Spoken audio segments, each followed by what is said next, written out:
ఎంతైనా నమ్మదగిన దేవ యేసు ప్రభువా, మీకే వందనములు స్తోత్రములు చెల్లించుకోవచ్చు.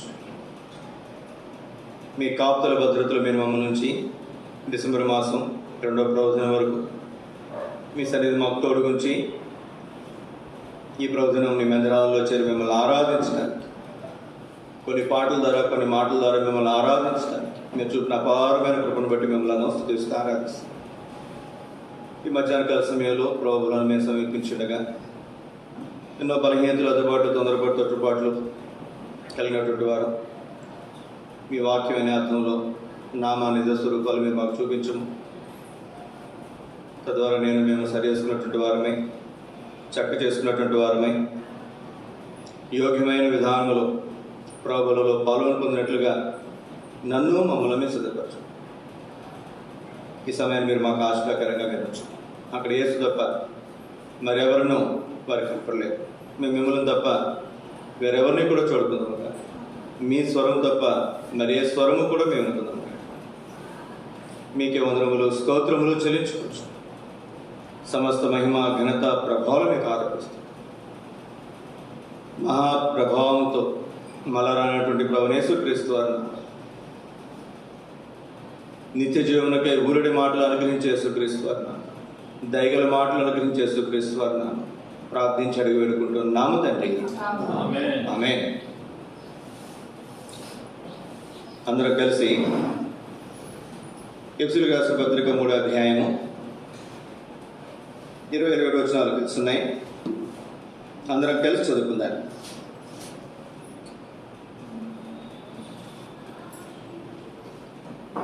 అందరం కలిసి. మనలో కార్యసాధకమైన తన శక్తి చొప్పున మనము అడుగు వాటన్నిటికంటేను ఊహించు వాటన్నిటికంటేను అత్యధికముగా చేయ శక్తి గల దేవునికి క్రీస్తు యేసు మూలముగా సంఘములో తరతరములు సదాకాలం మహిమ కలుగునగాక. ఆమేన్.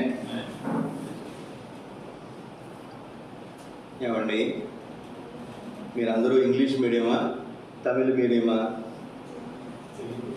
తెలుగు మీడియమే కదా. పాట పాడేది ఎందుకోసమనంటే ఆ టైంలో ఏదైనా మీకు మంచి ఏదైనా తాగాల్సి ఉంటే, మజ్జిగ తాగాల్సి ఉంటే తాగొస్తారండి. ఈసారి పాట పాడేటప్పుడు తాగేస్తారండి.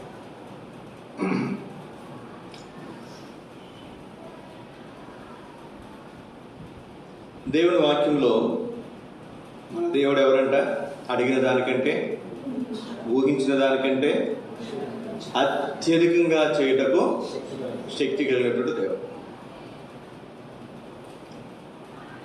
పిల్లల విషయంలో ఉదాహరణకి అబ్బాయిది పుట్టినరోజు అనుకుందాం, లేకపోతే అమ్మాయిది పుట్టినరోజు అనుకుందాం. ఒక 1000 రూపాయలకి 10 పెట్టి అది జత కొందాం, బట్టలు కొందామని వెళ్ళాం షాప్కి. ముందే చెప్తాం వాళ్ళకి. కొంతమంది పిల్లలు అయితే అక్కడికి వెళ్ళిన తర్వాత భలే మారం చేస్తారు. పిల్లలు చేస్తారు, పెద్దలు కూడా మారం చేస్తారు కదండి. వాళ్ళు అడిగిన దానికంటే ఊహించిన దానికంటే అత్యధికంగా మనం కొనగలమా? చెప్పండి. వాళ్ళు అడిగిన దానికంటే ఊహించిన దానికంటే అత్యధికంగా మనం ఏమీ చేయలేము. ఎప్పుడో ఏదైనా చిన్న చిన్న వస్తువుల విషయాల్లో ఏదైనా చేయగలమేమో కానీ అన్ని విషయాల్లో అన్ని సందర్భాల్లో మనము చేయలేము. కానీ మన దేవుడు ఎవరు అంటే ఎవరండి? అడుగు వాటన్నిటికంటే, ఊహించిన వాటన్నిటికంటే అత్యధికముగా చేయుటకు శక్తి కలిగినటువంటి దేవుడు. ఆయనకి శక్తి ఉంది, సామర్థ్యం ఉంది. మనకేమని చెప్పండి? ఆ శక్తి సామర్థ్యాలు మనకు లేవు. అందుకే పిల్లల విషయంలో కానీ ఇంకెవరి విషయంలో కానీ మనము చేయలేము. ఇప్పుడు ఈ అధ్యాయంలో రాయబడినటువంటి విషయాలు దేవుడు నీ నా జీవితాల్లో అడిగిన దానికంటే, ఊహించిన దానికంటే అత్యధికంగా దేవుడు చేయాలని నువ్వు కోరితే నీ నా జీవితాల్లో మనం ఏం చేయాలి అనేది ఈ అధ్యాయంలో కొన్ని విషయాలు మనం చూడడానికి ప్రయత్నం చేద్దాం. అందరికీ ఇష్టం ఈ మాట.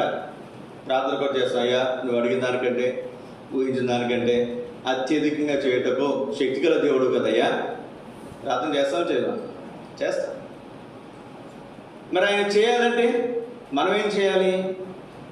ఇక్కడ ఎఫెసీయులకు రాస్తూ పౌలు అంటున్నాడు, మీరు అడిగిన దానికంటే, ఊహించిన దానికంటే అత్యధికంగా ఆయన చేయడానికి శక్తి గల దేవుడు. నా జీవితంలో చేశాడు, మీ జీవితంలో కూడా చేస్తాడు. నా జీవితంలో చేశాడు అంటే నేను ఏ విధంగా నడుచుకున్నానో అని కొన్ని విషయాలు రాస్తాడు. తన అనుభవాన్ని పంచుకుంటున్నాడు. తర్వాత వాళ్ళు ఎట్లా ఉండాలో కొన్ని విషయాలు చెప్తున్నాడు. ఆ వైద్యుని కొంచెం రమ్మని చెప్పండి. వైద్యుడు గారు ఇటు కూర్చొని కుర్చీటి వేసుకుని, నా మీద కోపం వచ్చిందా, స్తంభం వెనకాలకి వెళ్ళిపోయారు, ఫ్రెండ్ నిద్ర వచ్చినా పర్లేదు, ఇక్కడ కూర్చొని ఇటు వేసుకుని కూర్చొని నాకు కనపడాలి మీద. ఇప్పుడు రండి, ఒక కుర్చీ వేసుకోనండి, ఒక 5 సంగతులు. ఆరాధన వర్తమానం ఉన్నారు అసలు మందిరంలో? మీరు ఆరాధన వర్తమానం అప్పుడు ఉన్నారా? అందుకే ఈ వర్తమానం వినమనేది, మీ మీద కోపం కాదు. టీచర్లు అంతే కదండి, ఒక క్లాస్ వినలేదనుకున్నాను ఏమంటాం, ఈ క్లాస్ అయినా సరిగా వినమని చెప్తాం. టీచర్లు చాలా మంది ఉన్నారు. రండి, ఒక 5 సంగతులు మీకు జ్ఞాపకం చేస్తాను. నేను ఎఫెసీయులకు రాసిన పత్రిక 3వ అధ్యాయం 1వ వచనం. చాలా శ్రేష్టమైనటువంటి విషయాలు ఈ అధ్యాయంలో మనం చూస్తున్నాం. ఈ హేతువు చేత ఎవరి నిమిత్తం అండి? అన్యజనులైన మీ నిమిత్తము, లేదా అన్యజనులైనటువంటి మన నిమిత్తము క్రీస్తు యేసు యొక్క, ఎవరంటే పౌలు క్రీస్తు యేసు యొక్క ఖైదీ. ఖైదీ అంటే ఎవరు? దొంగేనండి. దొరికితే దొంగ, దొరకకపోతే దొర. దొరికిన తర్వాత ఎక్కడ పెడతారు? తీసుకెళ్ళి జైల్లో పెడతారు. జైల్లో పెడితే అతన్ని ఖైదీ అంటారు. బయట ఉన్నప్పుడు దొంగ అంటాం, జైల్లో పెడితే ఖైదు చేయబడ్డాడు, ఖైదు చేయబడ్డారు అని చెప్తాం. ఇప్పుడు ఇక్కడ ఎవరికి ఖైదీ అంట? క్రీస్తు యేసు యొక్క ఖైదీ. ఎవరి జైల్లో ఉన్నప్పుడు ఆయన? యేసు క్రీస్తు యొక్క జైలులో బందీగా తానున్నాడు. ఇప్పుడు నన్ను తీసుకెళ్లి శ్రీకాకుళంలో జైల్లో పెట్టారు అనుకున్నాను, అందులోంచి బయటికి రాగల నేను? కందుకూరు జైల్లో పెడితే అక్కడే. ఇంకా చాలా ఉన్నాయి, చెంచల్గూడ జైలు, లేకపోతే బీహార్ జైలు ఉన్నాయి, లేకపోతే అండమాన్ నికోబార్ దీవుల్లో కూడా ఉంది ఏదో పెద్ద జైలు ఉంటుంది. ఇంకా అక్కడ పోయాడంటే వాడు బతుకున్నప్పుడు బయటకు వచ్చే అవకాశము లేదండి. ఇక్కడ ఎవరి ఖైదీ అంటే పౌలు? యేసుక్రీస్తు యొక్క ఖైదీ. ఖైదీకి చక్కగా ఏసీ రూమ్ అయిన ఇస్తారండి. కొంతమంది రాజకీయ నాయకులు మనం చూస్తున్నాం, వాళ్ళు ఏసీ రూమ్ ఇస్తున్నారు, కావాల్సిన సదుపాయాలన్నీ కూడా అక్కడికి చేస్తారు. మనకు అట్లాంటివి ఏమి ఉండవు. ఇంకా చెప్పాలంటే ఆ రోజుల్లో ఖైదీలకు ఎలా ఉన్నాయంటే చేతులకు సంఖ్యలు ఉండేవి, కాళ్ళకు సంఖ్యలు ఉండేవి. ఇంకా వాళ్ళు బయటకు వెళ్ళడానికి, లోపలికి ఏమి చేయడానికి ఏమి అవకాశము, ఆ గదిలో కూడా వారు ఇష్టానుసారంగా ఉండడానికి అవకాశం లేదు. అది ఖైదీ.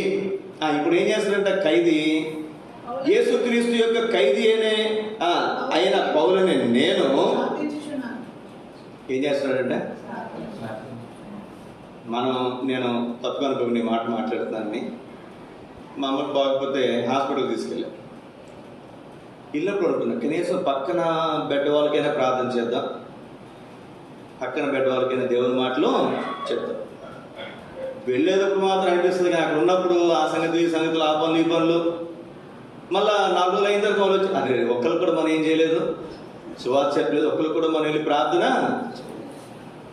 ఎప్పుడైనా ఎవరికైనా బాగోకపోతే శివరెడ్డి హాస్పిటల్కి కానీ రకరకాల మనసుకి రాకుండా హాస్పిటల్కి వెళ్ళినప్పుడు వాళ్ళ కోసం ప్రార్థన చేసి వస్తుంటే ఎవరైనా పిలిచి వెళ్ళి ప్రార్థన చేస్తాం.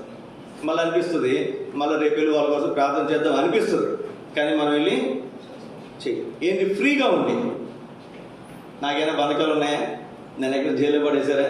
ఏమీ లేదు, నేను చాలా ఫ్రీగా ఉన్నాను. కానీ ఇక్కడ పౌలు అంటాడు, ఇక్కడ బహుశా నేను అనుకుంటాను ఇక్కడ యేసుక్రీస్తు ఖైదీనే అని చెప్తున్నాడు, కానీ బహుశా అంటే నాకున్నటువంటి గ్రహింపుని బట్టి నేను స్టడీ చేయలేదు, బహుశా అతను చెరసాలలో క్రీస్తు నిమిత్తం బంధించబడి ఉన్నాడేమో అనిపిస్తుంది నాకు. చెరసాలలో బంధించబడినటువంటి ఖైదీ నేను చెప్పట్లేదు, కానీ యేసుక్రీస్తు ఖైదీనైనా నేనని చెప్తున్నాను. పౌలు జీవితంలో ఎక్కువ కాలం తను చెరసాలలో ఉన్నాడు, జైల్లో ఉన్నాడు. ఎవరి నిమిత్తం? యేసుక్రీస్తు నిమిత్తం. చెరసాలలో ఉండి, జైల్లో ఉండి ప్రార్థన చేస్తారండి ఎవరైనా? ఎప్పుడైనా మేము ఎవరి దగ్గర ప్రార్థన చేయడానికి వెళ్ళినప్పుడు వాళ్ళకి అనారోగ్యం వచ్చిందనుకున్నాను, అమ్మ నీకు చక్కటి అవకాశం ప్రార్థన చేసుకోవడానికి అని చెప్తాను. అంతేగాని రోగం వచ్చింది, మంచం వేసి లేగలేము, ఏం చేయగలని చెప్పండి? ప్రార్థన చేయండి. మరి నాకు కూడా రోగం వచ్చింది, మంచం వేసి లేగలేనప్పుడు నేను ఎంతసేపు ప్రార్థన చేస్తుంటాను?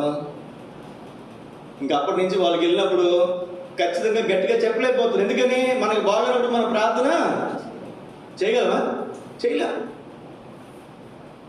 ఏదో ఒక రోజున ఆరంభ సౌరతంతో అయ్యా అయ్యా అని చెప్పి మనం ఏదైనా ప్రార్థన చేసి వచ్చామో కానీ, ఒకళ్ళు మీరు చాలా మంచివాళ్ళు, మీరు అన్ని సందర్భాల్లో ప్రార్థన చేయగలరు, కానీ అందరూ అన్ని సందర్భాల్లో ప్రార్థన చేయలేదు. ముఖ్యంగా మన బంధకాలు ఉన్నప్పుడు మనం ప్రార్థన చేయలేము.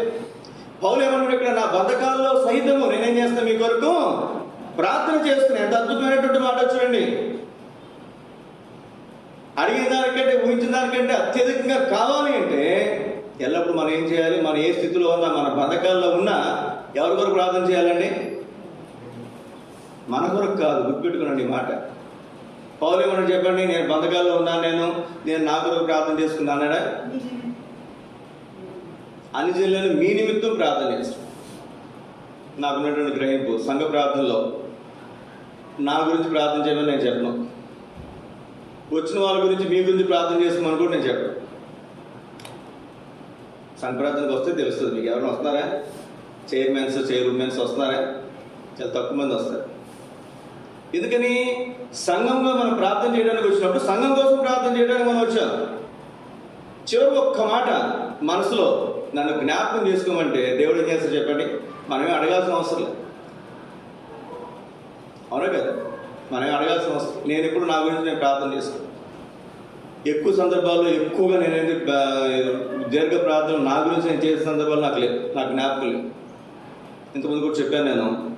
మా చిన్నవాడు స్టీవెన్, వాడికి ఒక కన్ను కనపడదు. -10 -12 పవర్ ఆడు. ఇక్కడి నుంచి 4 అడుగుల కంటే ఎక్కువ కనపడదు వాడు. 2వ సంవత్సరంలో మాకు తెలిసింది, 1 సంవత్సరాల 2 సంవత్సరాల వయసులో మాకు తెలిసింది. మాకు తెలియడానికి ఒక వారం ముందు ఎవరో ఉపవాస ప్రార్థన అడిగారు. ఉపవాస ప్రార్థన అడిగితే ప్రతి శుక్రవారం పగలు అనుకుంటూ ఉపవాస ప్రార్థన పెట్టేవాళ్ళం అప్పట్లో. అమ్మ రేపు ఎల్లుండి ఉపవాస ప్రార్థన ఉంది కదా, ఉపవాస ప్రార్థనకి మందిరానికి రా, దేవుడు మేలు చేస్తారని చెప్పాడు. మంచిదే కదా? మంచి మాటగా. తర్వాత నాకు అవసరమైంది. నేనేమనుకున్నానంటే, అరే వీడికి బాగాలేదు, కన్ను ఇబ్బంది అయిపోయింది, ఏదైనా అయితే పర్లేదు, కన్ను ఇబ్బంది కదా, సరే సంఘంలో అందరికీ చెప్దాం, ఓ రోజు ఉపవాస ప్రార్థనకి అందరం రమ్మని చెప్దాం అని అనిపించింది. తప్ప మళ్ళీ వెంటనే ఇంకో ఆలోచన వచ్చింది. ఒక విశ్వాసి ఉపవాస ప్రార్థన అడిగితే ఏమన్నా, నేను శుక్రవారం మరి ఉపవాస ప్రార్థన ఉంది కదా, అప్పుడు రమ్మని చెప్పావు కదా, వాళ్ళకైతే నువ్వు పెట్టలేదు, కానీ నీ కోసం ఏం చేస్తావు చెప్పండి? స్పెషల్గా ఉపవాస ప్రార్థన కావాలా అని నా మనస్సాక్షి గద్దించి ఆ రోజు నుంచి ఈ రోజు వరకు కూడా నా వ్యక్తిగత అవసరాల నిమిత్తం కానీ, నా కుటుంబం, నా బిడ్డల విషయాల్లో కానీ నేను ప్రత్యేకంగా ఉపవాసం ఉండి స్పెషల్గా వాళ్ళ కోసం ఎప్పుడు ఉపవాసం ప్రార్థన చేయలేదు. ఎప్పుడు ప్రార్థన చేస్తాం? మీ ఇంటికో లేదా సంఘంలోనో ఉపవాస ప్రార్థనలోనో ప్రార్థన చేస్తున్న చివరిలో ఒక్క మాట మీరు ఎప్పుడైనా చూడండి. మా కుటుంబం గురించి దీర్ఘ ప్రార్థన చేయటప్పుడు చూసారా? ఎవరైనా అప్పుడు మామగారు ఎవరైనా చేస్తున్నప్పుడు కూడా ఎక్కువ చేయొద్దని చెప్తారు. మనం ప్రార్థన చేయడానికి వచ్చినప్పుడు మన గురించి మనం ప్రార్థన చేసుకోవాల్సిన అవసరము లేదు. ప్రేయర్ ఎప్పుడు కూడా షార్ట్ అండ్ స్వీట్గా ఉండాలండి. కొన్నిసార్లు మనం ప్రార్థన చేయాలి. దేనికోసం ప్రార్థన చేయాలి మీరు చూడండి. ఒకవేళ సొలొమోను ప్రార్థన తీసుకున్నా, మీరు ఎవరు ప్రార్థన తీసుకున్నా సరే, మీరు నేమే ప్రార్థన ఎవరు ప్రార్థన తీసుకున్నా 2-3 అధ్యాయాలు కూడా రాయబడినటువంటి ప్రార్థనలు ఉన్నాయి. వాళ్ళ గురించి వాళ్ళు ఏమాత్రం ప్రార్థన చేసుకోవాలి. ఇక్కడ పౌలు అంటాడు, ఇక్కడ మీ నిమిత్తము నేనేం చేస్తున్నా, ఖైదులో ఉండి కూడా నేనేం చేస్తున్నా, ప్రార్థన చేస్తున్నా. అట్లాంటి అనుభవం మన జీవితాల్లో ఉంది. మనం అడిగిన దానికంటే, ఊహించిన దానికంటే అత్యధికంగా దేవుడు ఏం చేయగలడు? మనం అడిగింది దేవుడిలా అత్యధికంగా పక్కన పెట్టండి. అక్క అధికంగా అని చెప్పింది, ఆవిడకి అధికంగా చాలంట. పిల్లలు సెటిల్ అయిపోయారు కాబట్టి ఇంక అధికంగా చాలు. మనకంటే ఇంక పిల్లలు సెటిల్ అవ్వలేదు కాబట్టి మనకు అత్యధికంగా కాదు. అసలు అడిగిందే ఇవ్వట్లేదు దేవుడు అంటే దాని అర్థం ఏంటి? మనం చేయాల్సిన సంగతులు మనము చేయట్లా. ఎప్పుడు చూడు ఇదే పని. పొద్దున్న లేసి వచ్చి అడుక్కున్నాడు, ఎలా అయితే అమ్మ అమ్మ అని అడుక్కుంటాడు. మన పరిస్థితి రోజు పొద్దున్న లేసి ఆయన దగ్గర అడుక్కోవడం మన పని. అడుక్కోవాల్సిన అవసరంలా. ఆరాధనలో మనం ఇంటూ వచ్చాం, వారసుడు అడుక్కోవాల్సిన అవసరం లేదు. ఆర్డర్ పాస్ చేయాలి, కమాండ్ చేయాలి, నాకు ఇవ్వమని అడగాలి అంతే. ఒక అడుగుతున్న వ్యక్తి వచ్చి అయ్యే అని అడగాల్సినట్టుగా కొడుకు వచ్చి అడుగుతాడా? అడగాల్సిన అవసరం. నువ్వు అయ్యా అయ్యా అయ్యా అమ్మమ్మమ్మ అన్నావంటే, రోజు అడుక్కుంటావంటే నువ్వెవరు చెప్పు? నీకున్నటువంటి అధికారం ఏంటో, నీకున్న ఆధిక్యత ఏంటో నీకు తెలియట్లా. రండి కొంచెం ముందుకు వెళ్దాం. తిమోతి రాసిన 2వ పత్రిక. ఇక్కడ నేను ప్రార్థించున్నాను అంటున్నాడు. 2వ మాటగా తిమోతి రాసిన 2వ పత్రిక 2వ అధ్యాయం 9-10 వచ్చిన,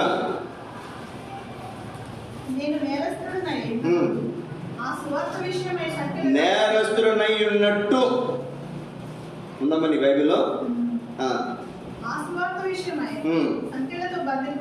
ఇప్పుడు సువార్త విషయమే ఏం చెప్పాడంటే సంఖ్యలతో బంధింపడ్డాడు. శ్రమ పడుచున్నాను, నేను బంధింపబడ్డాను కానీ దేవుని వాక్యం బంధించబడలేదు. చదవమ్మా. అందుచేత ఏర్పరచబడిన వారు నిత్యమైన మహిమతో కూడా క్రీస్తు యేసునందలి ఏర్పరచబడిన వారు రక్షణ పొందాలని. నేను చెరసాలు ఉన్నా పరాలా, ఏర్పరచబడిన వారు ఉన్నారే వారు రక్షణ పొందాలి అని నేను వారి కొరకు ఏం చేస్తున్నా చెప్పండి? సమస్తమును ఓర్చుకుంటున్నా. ఏం చేస్తారంటే డెలివరీ అవుతుంది అనుకోరండి. డెలివరీ అవుతున్నప్పుడు నొప్పులు వస్తున్నాయి. ఏమంటారమ్మా? అమ్మ పక్కన అమ్మ అత్త ఏమంటారు చెప్పండి? చెప్పండి అక్కలో. ఏమంటే మీరేం కలలేదు అసలు, నొప్పులు రాలేదు, నొప్పులు రాగినా కానీ సార్ మీరు ఓర్చుకోమ్మా ఓర్చుకోమ్మా అంటారు. ఇక్కడ పౌలు అంటున్నాడు నేను ఓర్చుకున్నా. ఏం ఓర్చుకున్నావయ్యా అంటే, ఎందుకు ఓర్చుకున్నాడట? ఏర్పరచబడిన వారు రక్షణ పొందు నిమిత్తము నేను సమస్తమును ఓర్చుకున్నా. ఈ సందర్భంలో ఒక ఆయన ఒక వ్యక్తి గురించి అన్నాడు ఒక మాట. అన్న ఆయన భలే సేవ చేస్తారన్న, చాలా చక్కగా అలా కొత్త వాళ్ళని భలే ఆకర్షిస్తాడన్న. ఎంతగా ఆకర్షిస్తాడో, ఏదో ఒక చిన్న విషయంలో ఒక చిన్న మాట, ఒక చిన్న పొరపు, ఏదో సంగతిలో మళ్ళీ వాళ్ళని ఏం చేస్తారు చెప్పండి? పోగొట్టుకుంటాడండి.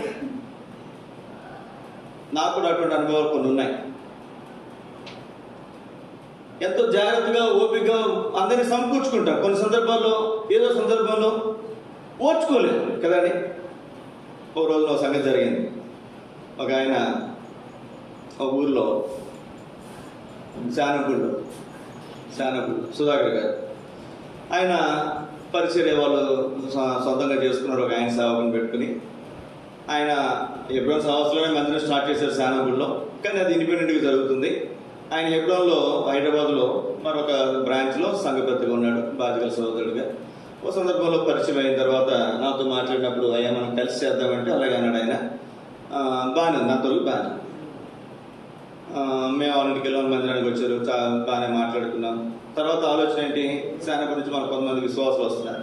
సరే వాళ్ళ పరిచర్య మనతో కలిపితే అక్కడే మనం పరిచర్య చేయొచ్చు. పులిపీట అంతా కూడా చాలా పెద్దది, మనకు అట్లా ఉండదు కదా, కట్ చేస్తాం. అక్కడ మామూలుగా ఉంటుంది, అక్కడేమో స్టేజ్ లాగా కొంచెం హైట్ అట్లా చిన్న చిన్న మార్పులు అవి చేయొచ్చులే, పరిచయలో కలిస్తే ముందుకు మనం అన్నట్టుగా ఇది అనుకున్నాం, బాగానే. అయితే ఏం జరిగింది, ఆయన నేను ఇప్పుడు వెళ్ళినప్పుడు వాళ్ళని కలిసేవాడిని. ఆయన హైదరాబాద్ నుంచి వచ్చినప్పుడల్లా నాకు ఫోన్ చేసేవాడు, కలిసేవాడు, మాట్లాడాడు. ఓ రోజున మాట్లాడుతుంటే ఒక అరగంట గంట పట్టింది. అయ్యా నేను వాళ్ళ ట్రైన్ బుక్ చేసుకోవాలి, లేట్ అయిపోయింది అంటే మళ్ళీ ఎక్కడికి సింగరాకొండ రావాలని ట్రైన్ బుక్ చేసుకో, ఎందుకన్నా నా దగ్గర యాప్ ఉంది, నేను బుక్ చేస్తానని చెప్పాను. కరెంట్ రిజర్వేషన్ చూస్తే ఉన్నాయి, నేను బుక్ చేశాను. అది పొరపాటు అయింది. ఆయన ఎప్పుడు హైదరాబాద్ నుంచి బయలుదేరినా అన్న టికెట్లు బుక్ చేయమన్నాడు. ఏం చేయమన్నాడు చెప్పండి? అన్న టికెట్లు బుక్ చేయమన్నాడు. వచ్చాడు, బుక్ చేయమనేవాడు. మళ్ళీ వచ్చింది, కనీసం ఇంకొక మాట కూడా అన్న బాగున్నారన్న మాట కూడా అడిగేవాడు కాదు. అన్న మేము పలానా వస్తున్నాం, టికెట్లు బుక్ చేయాలి. అన్న మేము పలానా 3 సార్లు చేశాను, 4వ సారి కూడా చేశాను. నాకు అనిపించింది ఇదేం తప్ప, నాదేమన్నా ఆయన టికెట్లు బుక్ చేసే డ్యూటీ పోనీ మన దగ్గరికి వస్తారా కాదు, ఆయన ఇంటికి వెళ్తాడు. ఆయన స్థానం కూడా ఆయన ఇంటికి వెళ్తున్నాడు. ఆయన పోనీ వెళ్ళేటప్పుడు వచ్చినప్పుడు మనం కలిస్తే సరే ఇప్పుడు మనం కలుస్తాం ఏదో అనుకోవచ్చు. పరిచయ విషయంలో ఎటువంటి పురోగతి లేకుండా దగ్గర 2-3-6 నెలలు అలా జరిగిపోయింది. ఓ రోజు నేను ఏదో హడావుడు ఉన్నా షాప్లో, ఫోన్ చేసి అన్న ఇట్లా రేపు వస్తున్నాము, టికెట్లు ఉంటే చూడాలి. మీరైతే ఏమంటారు చెప్పండి? అప్పటికి 4-5 సార్లు బుక్ చేశారు 6 నెలలు. మీరైతే మంచోళ్ళు కాబట్టి సరే అంటారు. నేనేమన్నానంటే, అన్న ఈ 6 నెలల్లో నాకు ఫోన్ చేసినప్పుడల్లా ఏం అడుగుతున్నావు? టికెట్ల కోసం అడుగుతున్నావు. నాకు కనీసం అన్న బాగున్నావా, పరిచయం ఎట్లా ఉందని మీరు అడగట్లేదు, నాకు అడిగే టైం కూడా ఇవ్వట్లేదు అనేసరికి ఆయన కోపం వచ్చింది. ఏమొచ్చిందండి? నేనేం ఆయన అరవలేదు, నేనేం గట్టిగా మాట్లాడలేదు.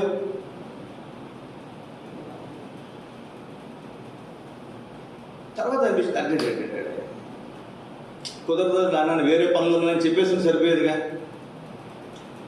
అలా చెప్పలేక మనసులో ఉన్న బాధ ఏంటి, ఎప్పుడు ఈయన టికెట్ కోసం ఫోన్ చేస్తున్నాడని ఆ బాధ మనసులో ఉంది కాబట్టి ఆ మాట ఏం చేసి చెప్పండి ఒకేసారి అనేసి. తర్వాత సరే ఒకసారి ఓర్చుకున్నట్టు బాగుండేదేమో కదండి. మనం కూడా చాలా విషయాలు చూస్తాం, ఎన్నో సందర్భాలు ఎదురవుతాయి ఖచ్చితంగా. వ్యక్తిగతంగా, కుటుంబంగా, ఉద్యోగాలు చేసేటప్పుడు చూస్తాం. 1 సారి 2 సార్లు 3 సార్లు చూస్తాం. తర్వాత ఏం చేస్తే ఇప్పుడు ఓర్చుకోలేము. ఏమన్నా చెప్పండి, కడిగి పడేస్తాం, అవసరాలు దులిపేస్తాం కదండి. పౌలు అంటున్నాడు ఇక్కడ అంత అద్భుతమైనటువంటి మాట, ఏర్పరచబడినటువంటి మీ నిమిత్తమై, మీ రక్షణ నిమిత్తమే నేను సమస్తమును వారి కొరకు ఏం చేస్తున్నాను, నేను ఓర్చుకోవచ్చు, సమస్తమును ఓర్చుకోవచ్చు. రండి కొంచెం ముందుకు వెళ్దాం. 2వ తరగతిలో మీకు జ్ఞాపకం చేస్తాను నేను. ఎఫెసీయులకు రాసిన పత్రిక 3వ అధ్యాయం 7వ వచనం. దేవుడు కార్యకార్యము తన శక్తిని బట్టి నాకు అనుగ్రహించిన కృపావరము చొప్పున నేను ఆ సువార్తకు పరిచారకుడినైతిని. దేవుడు కార్యకార్యకు తన శక్తిని బట్టి ఏం చేస్తున్నాడంట? నాకు అనుగ్రహించిన కృపావరము చొప్పున. ఆయనకున్న శక్తిని బట్టి నాకేమిచ్చాడు? కృపావరం ఇచ్చాడు. ఒక అధికారం ఉన్నాడు అనుకోండి, ఆయనకున్నటువంటి అధికారాన్ని బట్టి నాకు ఏదైనా ఒక పదవి లేదా ఏదైనా ఒక బాధ్యత నాకు కట్టుబట్టగలడు కదా. ఆయన శక్తి సామర్థ్యాలు ఉండాలి. అలాగే దేవునికి ఉన్నటువంటి కార్యకార్య శక్తిని బట్టి నాకు కృపావరం ఇచ్చాడు. నాకు ఇచ్చిన కృపావరాన్ని బట్టి నేను ఆ పరిచర్యకు, ఆ సువార్తకు నేనేమయ్యాను? పరిచారకునయ్యాను. కృపావరం అంటే ఒక మాట మీరు చూడండి, దేవుని వాక్యంలో కొరింథీయులకు రాసిన మొదటి పత్రిక 12వ అధ్యాయం 31వ వచనం.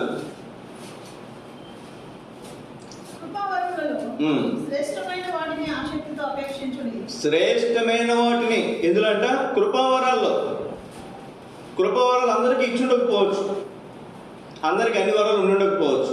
కొంతమంది కొన్ని వరాలు దేవుడు ఖచ్చితంగా ఇస్తాడు. రక్షించబడిన ప్రతి వ్యక్తికి కనీసం ఒక్క కృపావరమైన దేవుడు ఇస్తాడు. అయితే మనకి లేని విషయాల్లో మనం అపేక్షించాలి, కోరుకోవాలనుకుంటే శ్రేష్టమైన వాటిని కోరుకోవాలి. ఏంటి శ్రేష్టమైనవి? ఆ పై వచనం చదవండి. ఏది ప్రాముఖ్యమైనదో మీరు గమనించండి. 28వ వచనం.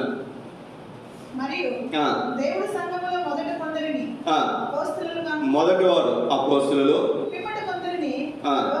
రెండో వారు ప్రవక్తలు, మూడో వారు బోధకులు, 4వ వారు అద్భుతం చేయవారు, స్వస్థపరిచేవారు, 5వ వారు కొంతమంది ఉపకారం చేసేవారు, ప్రోత్సాహపరిచేవారు, కొంతమంది ప్రభుత్వం చేసేవారు, 7వ వారు నానా భాషలు మాట్లాడేవారు, 8వ వారు. మొదటి నుంచి చూసుకుంటూ రావాలి. నువ్వు కోరితే శ్రేష్టమైనది ఏది? మొట్టమొదటిది నువ్వు అపోస్తలత్వానికి ఆశించు, లేదా ప్రవక్త ఉండడానికి ఆశించు, లేదా బోధకుడు ఉండడానికి ఆశించు, లేదా అద్భుతం, ఇవన్నీ వదిలేసి ఇప్పుడు అసలు సంఘంలో ఎక్కడ సమస్య వస్తుంది చెప్పండి? అందరూ దేని కోరుకుంటున్నారు? ఏడోది లాస్ట్ నుంచి 2వది ఏం చెప్పండి? కొందరిని ప్రభుత్వములు చేయవారుగా. ప్రభుత్వం చేసేవారు, మెయింటైన్ చేసేవారు, అందరికి ఇష్టం కదండి. ఏలు కూడా చేయాలని అందరికి ఉండదా? మాట్లాడు. జగన్కి ఉంటుంది, చంద్రబాబుకి ఉంటుంది, ఎవరికి చెప్పండి, పవన్ కళ్యాణ్కి ఉంటుంది, కే పాల్ ఆయనకు ఉంటుందా? అవకాశం వస్తే అందరికీ ఉంటుంది. ఇంట్లో కూడా ఏలు కూడా చేయాలని ఎవరికి చెప్పండి. ఇటు భర్తకు ఉంటుంది, ఇటు భార్య కూడా ఉంటుంది, ఉండదు, అందరికీ ఉంటుంది. ఏలుబడి చేయటం, ప్రభుత్వం చేయటం, పెత్తనం చేయటం. అయితే ఒక మాట, ఇంటిని ఏలని వాడు ఏం చేయకూడదంట? సంఘమును ఏలకూడదు. ఇంట్లోనేమో పిల్లి, సంఘంలోనేమో పులి. అట్లా కుదరదు. సరే, నువ్వు ప్రభుత్వం చేయాలనుకుంటే దేవుని అడిగితే దేవుడు అవకాశం ఇస్తాడు. నువ్వు శ్రేష్టమైన కోరుకోకుండా అందరూ దేని కోరుకుంటారో చెప్పండి? మెయింటెనెన్స్ గురించి ఎక్కువ ఆలోచిస్తారు. కొద్దిమందికి బోధించాలనేటువంటి ఆసక్తి ఉంటుంది, అంతే. ఈ రెండు తప్పితే మిగిలిన ఏమీ కూడా ఉండదు. సువార్త చేయాలని ఆసక్తి ఉండదు, హెచ్చరించాలి, ప్రోత్సాహపరచాలి, లేదా ఇంకా మిగిలినటువంటి సంగతులు ఏ విషయాల్లో కూడా వారికి చింత ఉండదు.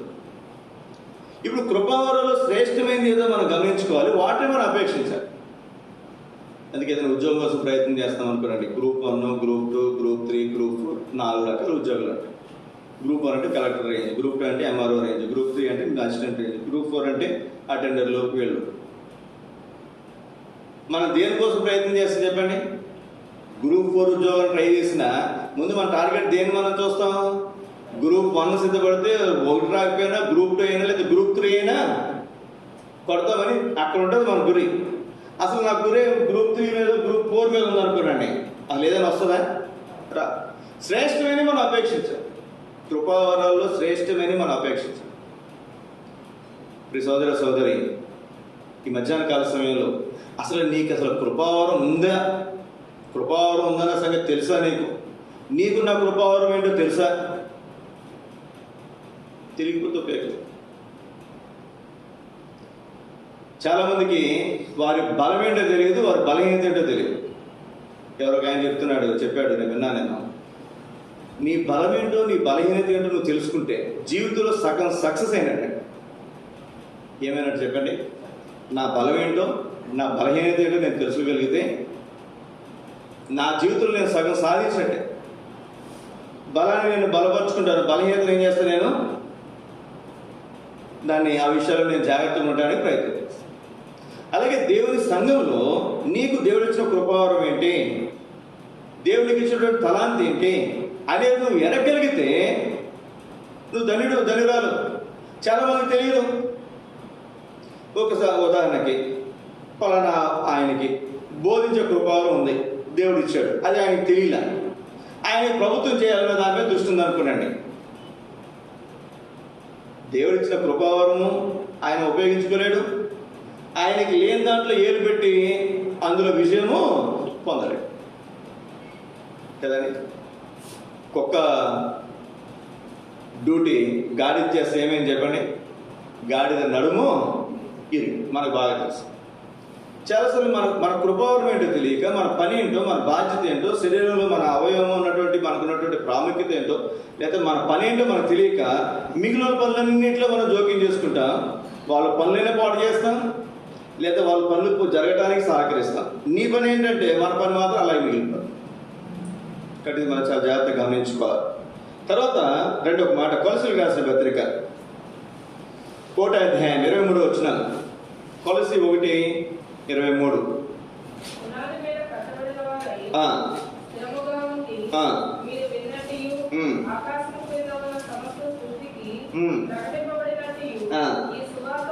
ఈ సువార్త వలన కలుగు నిరీక్షణ నుండి తొలగిపోక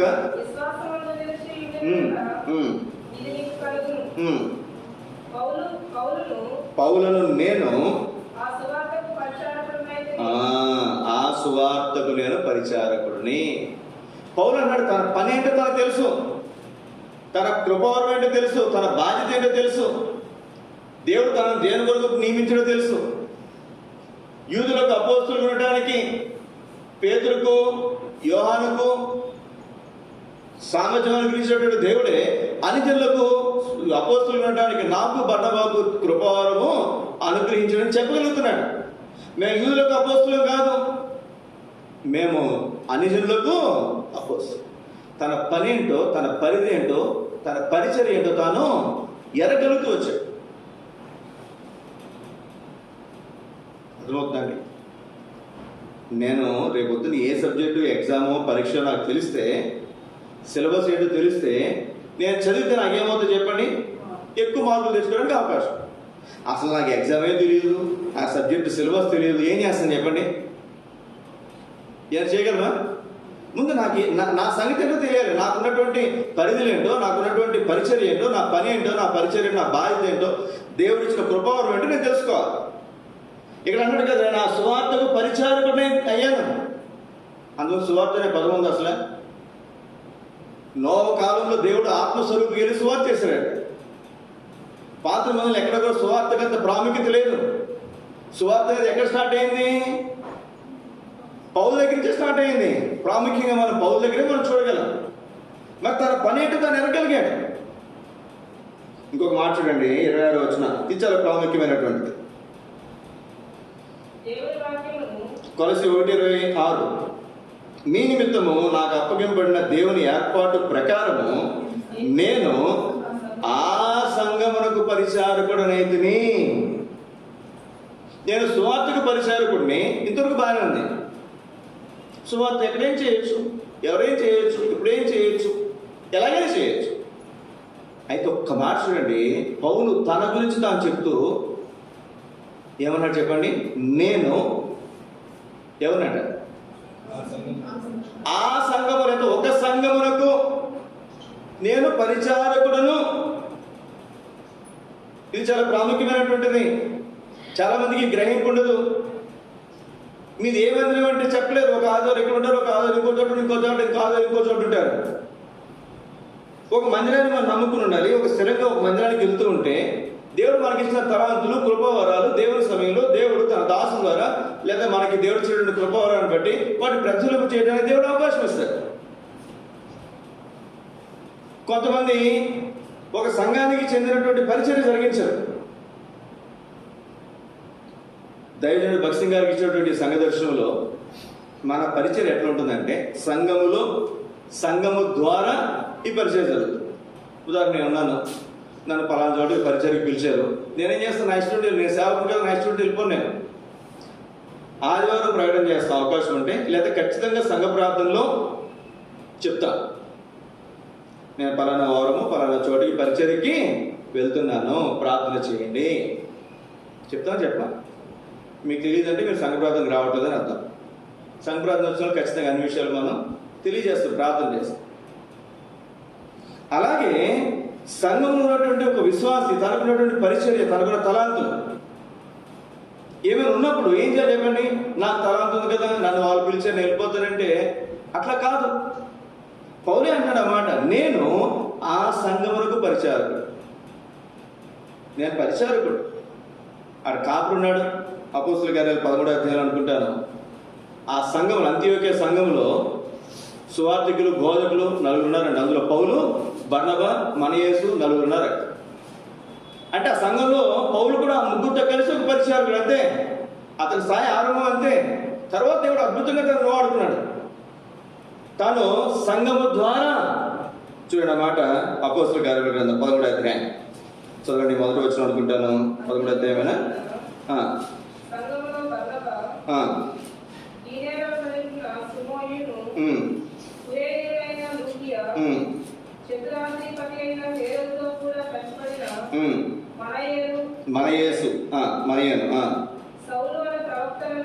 పౌలును, ప్రవక్తలను, బోధకులు ఉన్నారు. వీళ్ళు ప్రవక్తలు, బోధకులు, ఈ 4 ఉన్నారు అక్కడ సంఘంలో, అంత్యోక్య సంఘంలో.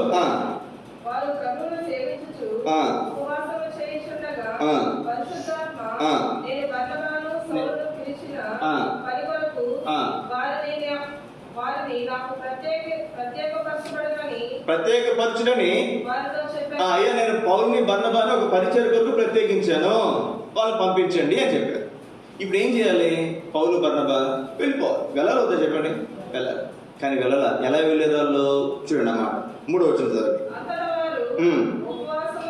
అంతటా వారు అంటే ఎవరు? సంఘం ఉపవాసం ఉండి ప్రార్థన చేసి వారి మీద ఏముంచారంటే, మీరు మాట గుర్తుపెట్టుకునండి, చేతులు ఉంచిన వారు, చేతులు ఉంచబడినటువంటి వారి కంటే కూడా గొప్పవారు. అవునా కదా? అవునా కదా? అంటే పౌలు కంటే కూడా సంఘంలో ఎవరున్నారు చెప్పండి? పెద్దవారు, లేదా ఆత్మీయులైనటువంటి వాళ్ళు పెద్దవారు, ఉన్నారు అక్కడ. పౌలే ఒక అధికారానికి లోబడుతున్నాడు, సంఘానికి లోబడుతున్నాడు. అంత మాత్రమే కాదు, 14వ అధ్యాయం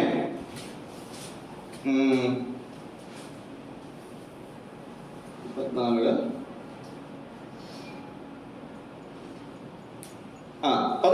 అధ్యాయం ఇక్కడ సందర్భం మీకు జ్ఞాపకం చేస్తాను. బర్నబా పౌలు ఎంతో అద్భుతమైనటువంటి పరిచయం చేశారు 13, 14, 15 అధ్యాయాల్లో. అయితే వీళ్ళకి ఒక విషయంలో గొడవ వచ్చింది, తర్కం వచ్చింది. బర్నబాకు మేనల్లుడు ఉన్నాడు, ఎవరు? మార్క్. ఓ సందర్భంలో ఓ పని చెప్తే, ఓ పరిచయం చెప్తే మధ్యలో తీసి వెళ్ళిపోయాడు. అది బర్నబాకు పౌలుకు కూడా ఇబ్బంది కలిగించిన సంగతే. అయితే బర్నబాకు అతను ఏమవుతాడు? మేనల్లుడు. కాబట్టి ఇప్పుడు పరిచయకి వెళ్తున్నప్పుడు ఏమన్నాడు? పౌలు ఏమన్నాడంటే, అయ్యా మనం ఆల్రెడీ పరిచయం చేసి వచ్చాం కదా, ఆ స్థలాలు ఆ విశ్వాసాలు ఎట్లున్నారో మనం చూసి వద్దామంటే, సరే అట్లే వెళ్దామని చెప్పి మార్కును కూడా తీసుకుని వెళ్దాం అన్నాడు, తన మేనల్లుడిని. అప్పుడు చదవండి 15వ అధ్యాయము చదవండి 37. అప్పుడు మార్కు మారు పేరు గల యోహానును వెంటబెట్టుకొని పోవుటకు బర్నబా ఇష్టపడ్డాడు. అయితే పౌలు అంగుళియాలో పని కొరకు తమతో కూడా రాక తమను విడిచి వారిని వెంటబెట్టుకొని పోవడం యుక్తము కాదని విడిచి అమ్మ పూర్తిగా స్పష్టంగా క్లియర్గా స్లోగా చదువు, తొందర లేదు. తమతో కూడా రాక తమను విడిచిన వాణిని అనేసరికి వేరే, తమను విడిచిన వాణిని వెంట పెట్టుకుని పోవడం యుక్తం కాదు. అయ్యా మనం వదిలేసి వెళ్ళిపోయాడు మధ్యలోనే, అతను ఎట్లా తీసుకెళ్తాం మనం అన్నాడు పౌలు. 38, 39 చాలా వాదన జరిగిందంట. వారు ఒకరినొకరు విడిచి వేరైపోయారు. ఇక్కడ చాలా జాగ్రత్తగా చూడండి. బర్నబా ఏం చేస్తాడంటే మార్కుని, ఇప్పుడు కూడా చాలా ఉంటాయి, సాతాను కూడా పడిపోతూ ఎంట పెట్టుకుని కొంతమంది తెచ్చుకుంది. ఎవరు వాళ్ళు? దురాత్మ సమూహం వాళ్ళే. ఇక్కడ ఆకాశ వాయుమండల సంబంధి అధిపతి సాతాన్ అయితే వాడు కూడా దూతలు ఉన్నారు. తెలుగుదేశం అనుకుంటారు, వైఎస్ఆర్సీపీకి ఉంటారు, జనసేనకు ఉంటారు, కేఏ పాలకు కూడా ఉంటారు. ఉండరా? మాయావతి ఏదో వేరేది రాష్ట్రంలో ఉంటాడు, ఆవిడకి కూడా ఇక్కడ కొంతమంది ఏమన్నారు చెప్పండి, కొంతమంది కార్యకర్తలు ఉన్నారు. అలాగే సాతానికి దూతలు ఉన్నారు. ఇది వెంట పెట్టుకుని పోయే సంగతి. వెంట పెట్టుకుని పోతుంటారు అంతే. పొలవమంట పలానాడు పొలవమంటే పోతారు అంతే, వెంట పెట్టుకుని పోతారు. అరే రారా మన రండి అంటే వాళ్ళు అంట పోతారు. ఇది వేరండి. తర్వాత వచ్చిన చదవండి. పౌలుకి బర్నబాకు ఇద్దరు గొప్పవాడే. ఇంకా చెప్పాలంటే పౌలుని పరిచయం చేసిన ఎవరు? బర్నబానే. పౌలు కంటే సీనియర్, పౌలు కంటే ముందున్నటువంటి వ్యక్తి. కానీ ఇద్దరు ఒకే పరిచయ కొరకు పిలువబడ్డారు. ఇద్దరు ఒకే సందర్భంలో ప్రత్యేకించబడ్డారు, సంఘం ద్వారా పంపించబడ్డారు. కానీ ఒక్క విషయం దగ్గరికి వచ్చేసరికి బర్నబా పౌలుని ఎంట పెట్టుకుని పోయాడు. ఇప్పుడు చదవండి. పౌలు శీలను వెంట పెట్టుకోవాలా, గుర్తుపెట్టుకోనండి. వెంట పెట్టుకుని వెళ్ళిపోవడం వేరు, ఏర్పరచుకోవడం వేరు. అర్థమవుతుందండి? ఇప్పుడు చదవండి. ఏర్పరచుకోవడం అంటే ఏంటి? సహోదరుల చేత అంటే తాను ఒక పరిచయం కోసం వచ్చిన మిగిలిన వారితో తనని ఐక్యపరుచుకుంటున్నాడు. సంఘములను స్థిరపరచుతూ సహోదరుల చేత ప్రభు కృపకు అప్పగింపబడిన వాడే బయలుదేరాడు. అంటే బర్నబా ఏం చేశాడు? మార్క్ అని పెట్టి వెళ్ళిపోయాడు. సంఘంతో సంబంధం లేదు, సంఘంతో చెప్పాడో లేదో తెలియదు, వారి కృపకు దేవుని కృపకు అప్పగించుకున్నారో లేదు ఇక్కడ బైబిల్లో. కానీ ఇక్కడ పౌలు చేసినటువంటి సంగతి చూడండి. ఏం చేసి చెప్పండి. పౌలు స్త్రీలను ఏర్పరచుకున్నాడు, ఎంట పెట్టుకుని పోలా. సహోదరుల చేత ప్రభు కృపకు అప్పగింపబడిన వాడై బయలుదేరాడు. సంఘము ద్వారా చేయబడినటువంటి పరిచర్య. అందుకే పౌలు పేరు తర్వాత మనం చూస్తున్నాం. బర్నబా కనిపించిన తర్వాత బర్నబా ఏమైపోయాడో బైబిల్లో రాయబడ్డా. బర్నబా ఏమైపోయాడో తెలియదు, ఎటు వెళ్ళిపోయాడో తెలియదు, అసలు అతను పరిచయం చేశాడో లేదో తెలియదు. అతను విశ్వాసం ఉన్నాడో లేదో తెలియదు, ఎంత పరిచయం చేసినో తెలియదు, అసలు అతను ఒక విశ్వాసంగా చనిపోయాడు లేదో బైబిల్లో రాయబడి. ఎంట పెట్టుకుని పోతే గుర్తుపెట్టుకున్నాడు, సంఘము ద్వారా సంఘము చేత పంపబడే పరిచర్య ఇది. మీకు ఏదైనా తలాంతులు ఉండొచ్చు, మీకున్న తలాంతుల ప్రకారం మీ ఇష్టం వచ్చినట్టు మీరు వెళ్ళకూడదు, మీ ఇష్టం వచ్చినట్టు మీరు చేయకూడదు. అలాగే నా ఇష్టం వచ్చినట్టు నేను చేయకూడదు. నేనేదో సంఘ సేవకుడైనంత మాత్రాన సంఘంలో ప్రకటన చేయాలి, ఒక వ్యక్తిని పరిచర్యకు వాడుకోవాలన్నా వచ్చారు కదా అని చెప్పి వారేసుకో. ఎవరు కొత్త వాళ్ళు అనుకోనండి, ఆ పోటీ వచ్చారు ఏదో పని మీద, ఉద్యోగ బాధ్యతలు ఏదైనా ఎగ్జామ్ వరకు ఏదో పని మీద వచ్చారు, అప్పుడు వాళ్ళ దగ్గరికి వెళ్ళి అయ్యా మీరు ఎక్కడికి వెళ్తారు, మన మందిరమేనా, మీరు పరిచయలు వాడబడతారా అని అడుగుతాం. పరిచయలు వాడబడతారంటే వచ్చినటువంటి పరిస్థితులు బట్టి అతనికి ఏదైనా వర్తమానం అప్పటికప్పుడు మన ఆయన రాడు కాబట్టి అంతే. అదే స్థానిక సంఘంలో మనం ఎట్లా చేస్తాం, ఎవరైనా ఒకరు పరిచయకు వాడుకోవాలంటే ఒక సండే స్కూల్ టీచర్ దగ్గర నుంచి, లేదా ఒక స్త్రీల కొడుకు దగ్గర నుంచి, లేదా ఒక ప్రవచన పరిచయం దగ్గర నుంచి, బ్రదర్స్ దగ్గర నుంచి, సిస్టర్స్ దగ్గర నుంచి, లేదా ఒక మందిలో పని, లేదా ఏదైనా ఒక పని అప్పగించాలన్నా, లేదా ఒక నియమం, ఒక పని విషయాలు ఏదైనా మనం ఏదైనా చేయాలన్నా దాని విషయమే సంఘంలో కనీసం 2-3 వారాలు మనం ప్రార్థన చేసి, కొన్నిసార్లు అవసరమైతే నెలంతా ప్రార్థన చేసి, అప్పుడు కూడా ఆ విషయంలో దేవుడు ఏక మనసు ఇస్తే అప్పుడు ఏం చేస్తాం చెప్పండి, మనం పరిచర్య కొరకు లేదా పనుల కొరకు మనం కేటాయించుకోవడానికి, అప్పగించుకోవడానికి ప్రయత్నం చేస్తాం. ఇది స్థిరమైనటువంటి పరిచర్య, వెంట పెట్టుకుని పోయేది కాదు. బర్నబా వెంట పెట్టుకుని పోయాడు, బర్నబా ఇంకెప్పటికీ కూడా బైబిల్లో కనపడలేదు. ఇక్కడ మనం చూస్తున్నాం, పౌలు జీవితంలో మనం చూస్తున్నాం, నేను ఆ సంఘమునకు పరిచారకుడిని, దేవుని కృపగా అప్పగించుకున్నాడు. అలా పౌలు లాంటి వాడు చాలా సందర్భాలు అంటాడు, అసలు నా నిమిత్తమే ప్రార్థన చేయండి, నా నిమిత్తమే ప్రార్థన చేయండి. ఇన్నిసార్లు చెప్పాడు, ఇన్ని సంఘాలకు చెప్పాడు అన్నమాట. సంఘములో ఇది చాలా ప్రాముఖ్యమైనట్టు. నేను ఒక సంఘానికి పరిచారు. రండి కొంచెం ముందుకు వెళ్తాను. తిమోతి రాసిన పత్రిక 1:11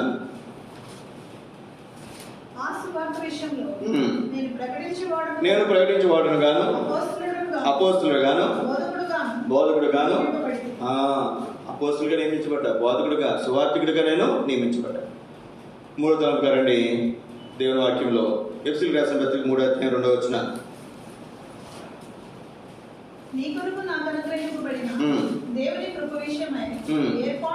దేవుని కృప విషయమైన ఏర్పాటును. ఇక్కడ ఏర్పాటు అనేది మనం అక్కడ అంతకుముందు చూస్తే మర్మం అని చూసాం. ఇక్కడేమో ఇంకొక మాట ఉంది, 1 కింద రాబడినటువంటి మాట, గృహ నిర్వాహకత్వము. ఏమిటండి అది? గృహ నిర్వాహకత్వం. 3:11 చేసిన నిత్య సంకల్పము చొప్పున పరలోకములో ప్రధానులకును అధికారులను సంఘము ద్వారా తన యొక్క నానా విధమైన జ్ఞానము ఇప్పుడు తెలియబడవాలని ఉద్దేశించి శోధింప శక్యము కాని క్రీస్తు ఐశ్వర్యమును అన్యజనులలో ప్రకటించుటకు సమస్తమును సృష్టించిన దేవుని యందు పూర్వకాలం నుండి మరుగైన మర్మను గూర్చిన ఏర్పాటు లేక గృహ నిర్వాహకత్వము రాసిన కింద ఆ మర్మను గూర్చిన ఏర్పాటు 1 కింద రాబడినటువంటి మాట గృహ నిర్వాహకత్వము. గృహ నిర్వాహకత్వం అంటే మనం సీఎం పిఎం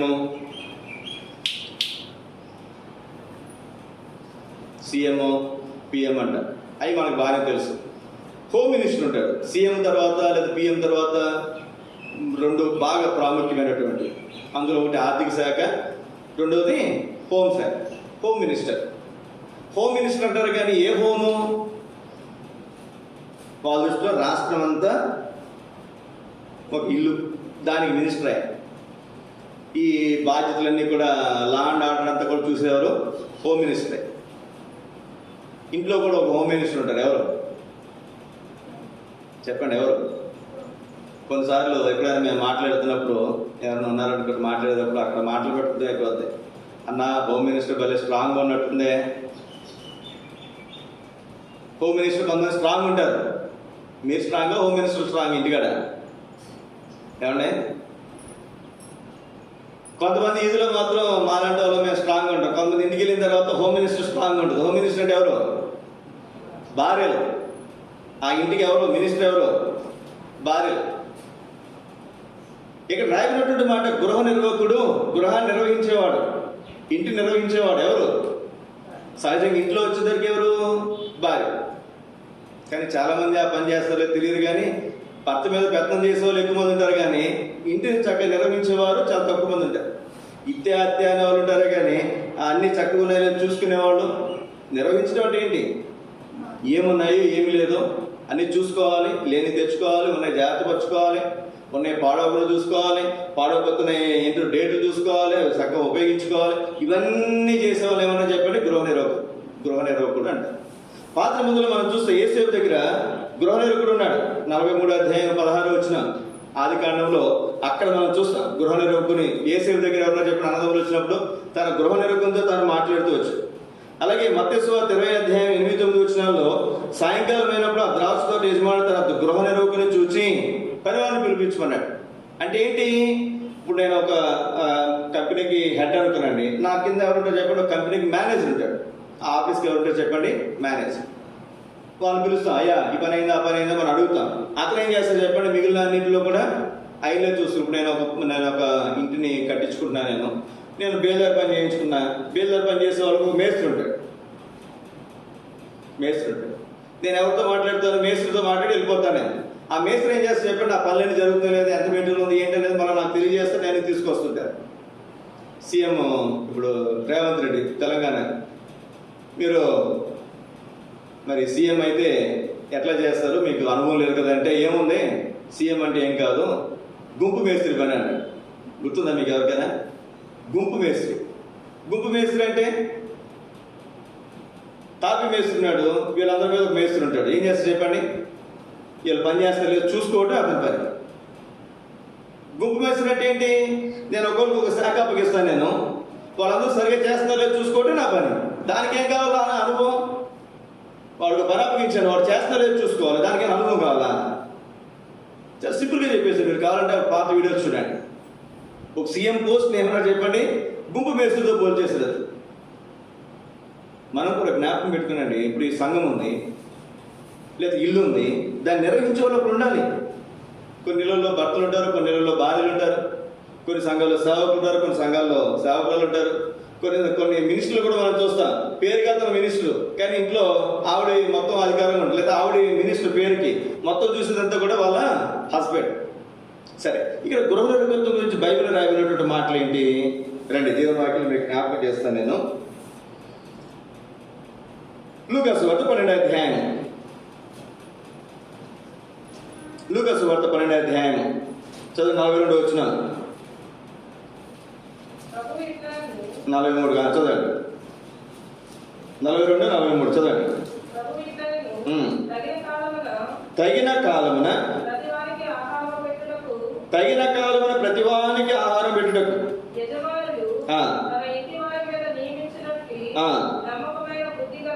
నమ్మకమైన బుద్ధిగల గృహ నిర్వాహకుడు ఎవడు? గృహ నిర్వాహకుడు అంటే గృహాన్ని నిర్వహించేవాడు. ఏంటంటే అద్భుతమైనటువంటి మరి అర్థం ఉంది ఇక్కడ. తగిన కాలమున ప్రతివానికి ఆహారం పెట్టుటకు తన ఇంటి వారి మీద నియమించినట్టు నమ్మకమైన బుద్ధి గల గృహ నిర్వాహకుడు ఎవడు? నమ్మకమైన బుద్ధి కలిగినటువంటి గృహ నిర్వాహకుడు ఎలా ఉంటాడంట? ఎలా ఉంటాడు చెప్పండి? పొద్దున్నే 8కి 9కి. ఇప్పుడంతా ట్రెండ్ జనరేషన్ మారిపోయింది కాబట్టి పొద్దున్న టిఫిన్, మధ్యాహ్నం భోజనం, ఈవినింగ్ స్నాక్స్, నైట్ భోజనం, ఇది జనరల్గా అందరూ తీసుకునే అలవాటు. ఇప్పుడు మనం ఒక మంచి ఒక వంట మనిషినో లేకపోతే మనం చూసుకున్నాం, ఆయన వచ్చాడు, పొద్దున్న మంచిగా బిర్యానీ చేసి పెట్టాడు, తింటావా? 8కి తినలేము. మధ్యాహ్నం పూరి వేసాడు, తింటావా? తినలేము. అంటే ఏ సమయానికి తినాల్సిన ఆహారము ఆ సమయానికి అతను మనకి ఏం చేయాలి చెప్పండి? వడ్డించాలి. ట్రంప్ ఒకసారి ఇక్కడికి వచ్చాడు. ట్రంప్ మొదటిసారి అధ్యక్షుడు అయినప్పుడు ఇండియాకి వస్తే ఒక 4 రోజులు 8 రోజులు ఉన్నాడు. మన ఇండియా నుంచి ఒక ఆయన వంట మేస్త్రిని అక్కడ పెట్టి అతనికి కావాల్సిన అన్ని ఐటమ్స్ కూడా ముందే చెప్పి అన్ని ప్రిపేర్ చేయించి అతను వడ్డించాడు. వెళ్ళిపోతూ ఈ వంట చేసినటువంటి ఆ కుక్ని తన ఫ్యామిలీ మొత్తాన్ని కూడా అమెరికాకి రమ్మన్నాడు. ఎందుకని? అంత చక్కగా అతన్ని చూసుకుంటాడు. మాకు కూడా కొన్నిసార్లు డ్యూటీ ఉంటుంది అంకుల దగ్గర, పెద్దవాళ్ళ దగ్గర. పొద్దున్నే వాళ్ళు లేకగానే 6 గంటలకి స్టార్ట్ అవుతుంది. 6 గంటల నుంచి రాత్రి 10 వరకు వాళ్ళు ఏం తింటారు, ఏం తాగుతారు. ఒకసారి ఎక్సెస్పేటర్ గారు ఆయనకి చేపలు కూడా వడ్డించాను నేను. ఆయన చేపలు తింటారు, ఆయన కొంచెం హెల్త్ ఇష్యూ ఉంది. నేను చేపలు తిన్నా నీకు తెలుసుగా, ఎందుకు వడ్డించావు నాకు అన్నాడు. ఆయన ఒక ఆయన ఉంటే గుర్తుపెట్టుకుంటాను. కొంత గ్యాప్ వచ్చింది అంటే ఇప్పుడు ఆయన దృష్టిలో నేను ఏమవుతుందో చెప్పండి. ఇతనికి తెలిసి కావాలని చేస్తున్నాడు, వడ్డిస్తున్నాడు అనుకోవచ్చు, లేకపోతే ఇతను మర్చిపోయాడు నన్ను అనుకోవచ్చు. రెండోసారి నన్ను తీసుకొస్తారా, అక్కడ పిలుస్తారా? గమనించాల్సింది ఏంటంటే తగిన కాలం ముందు ఏం చేయాలంటే ప్రతి వానికి ఆహారం పెట్టాలి. ఆరాధన వర్తమానం ఒకసారి ఒక ఆయనకి ఆరాధన వర్తమానం ఇచ్చారు. ఆరాధన వర్తమానం ఇస్తే 1:10 చెప్పారు. నేను అప్పుడు ఇంత సమయం తీసుకున్నాను కదా, ఆరాధన వర్తమానం 40 నిమిషాల కంటే ఎక్కువ తీసుకున్నాను కదా. 1:40 ఏంటంటే ఆ రోజు ఆరాధన వర్తమానం రికార్డ్ చేశారు. వెళ్ళి తీసుకెళ్ళి ఆయనకి వినిపిద్దామని చెప్పి, అయ్యా మీరు చెప్పిన ఆరాధన వర్తమానం వస్తారు వినండి అయ్యా అని అందామనుకుని తీసుకెళ్ళి కూడా మళ్ళీ ఎందుకు లేకపోతే లేకపోతే వదిలేశారు. 1:10 ఏంటంటే ఒక్కొక్క అంశం రాసుకొచ్చాడు ఆయన. ఒక అంశం రాసుకుని వచ్చి దీనికి ఇది దీనికి ఇది దీనికి ఇది అని చెప్పి మొత్తం రకరకాలుగా అసలు ఆరాధన వర్తమానమే కాదు. ఆరాధన వర్తమానం అంటే ఆరాధన గురించి చెప్పాలి, దేవుని ఎలా ఆరాధించాలి. రెండో వర్తమానం ప్రభువుల కొరకైనటువంటి వర్తమానం. ఇక్కడ వర్తమానం వేరు, ఆరాధన వర్తమానం వేరు, ప్రభువుల కొరకైనటువంటి వర్తమానం వేరు, సువార్త కొడుకు పెడితే సువార్త కొడుకైనటువంటి వర్తమానం వేరు, సంఘ ప్రార్థన కొరకైనటువంటి వర్తమానం వేరు, బైబిల్ స్టడీ కొరకైనటువంటి వర్తమానం వేరు, ఎక్కడికైనా మనం బయటికి వెళ్ళి వీధి సువార్త చేయడానికి వెళ్ళి అక్కడ చెప్పే వర్తమానం వేరు కదండి. కొంతమందికి ఆ తేడా తెలియదు,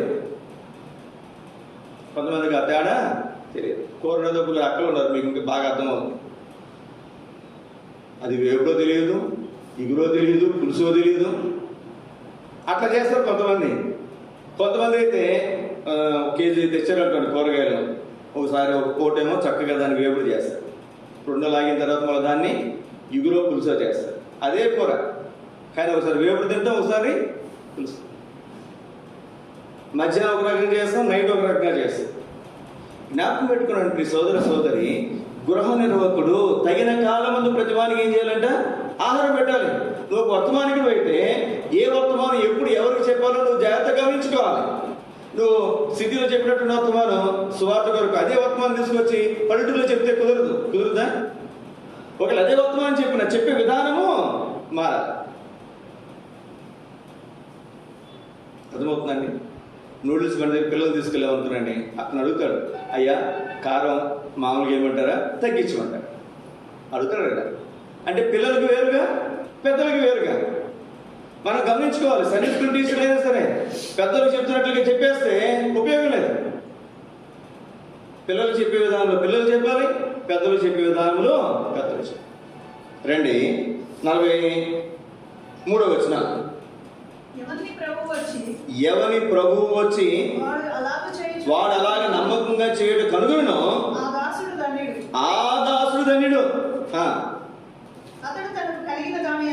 ఎవరైతే నమ్మకంగా అట్లా చేస్తారో, తగిన కాలం ముందు ఆహారం పెడతారో, అట్లాంటి వ్యక్తిని చూసినటువంటి యజమానుడు ఏం చేస్తారంటే తన కలిగిన దాని అంతటి మీద అతనిని అధికారిగా ఉంచుతారు. యేసు రీతిలో మనం చూస్తాం, ఎక్కడికి పోయినా తన అధికారి.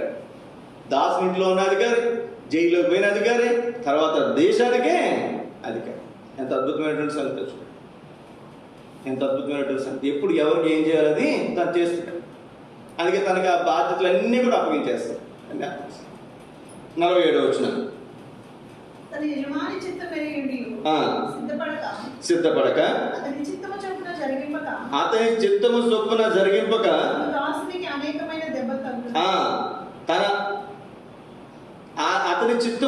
జరిగింపకుండా ఉండు దాసునికి. యజమాని చెప్పినట్టుగా చేయకపోతే ఏమవుతాయంటే అతనికి ఏముంటాయంట?